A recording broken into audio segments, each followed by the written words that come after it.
Heavy clashes between Tigrayan forces and the Ethiopian Federal Army erupted this morning in the bitterly disputed western Tigray region. The TPLF confirmed the fighting began at 6 a.m. and is ongoing, with 3 government battalions, drones, and heavy artillery engaged. The last war ended with the Pretoria Agreement, but political ruptures have deepened. Earlier this year, the transitional president appointed by Prime Minister Abiy Ahmed was forcibly replaced by a hardline TPLF member. The region was then excluded from national elections, and recent U.S. and African Union mediation efforts were seemingly unsuccessful. Now, open combat has returned. The TPLF says 3 federal battalions are moving with drone and artillery support. The location, Western Tigray, is the most contested territory, a flashpoint even after the 2022 ceasefire. The previous Tigray war killed more than 600,000 people, a scale that makes every current detail deeply consequential. And there's a twist. Factions of rebels who once fought against the TPLF are now reported to have sided with the TPLF, waiting specifically for the rainy season because government drones are less effective in rain.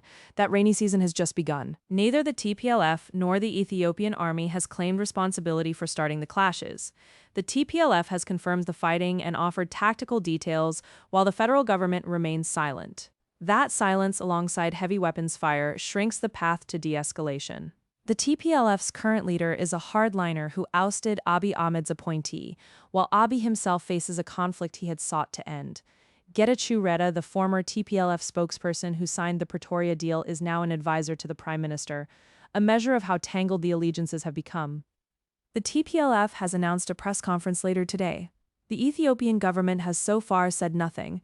What remains unknown and what the world is watching for are casualty figures who initiated combat and whether this is a contained clash or the opening of another devastating war.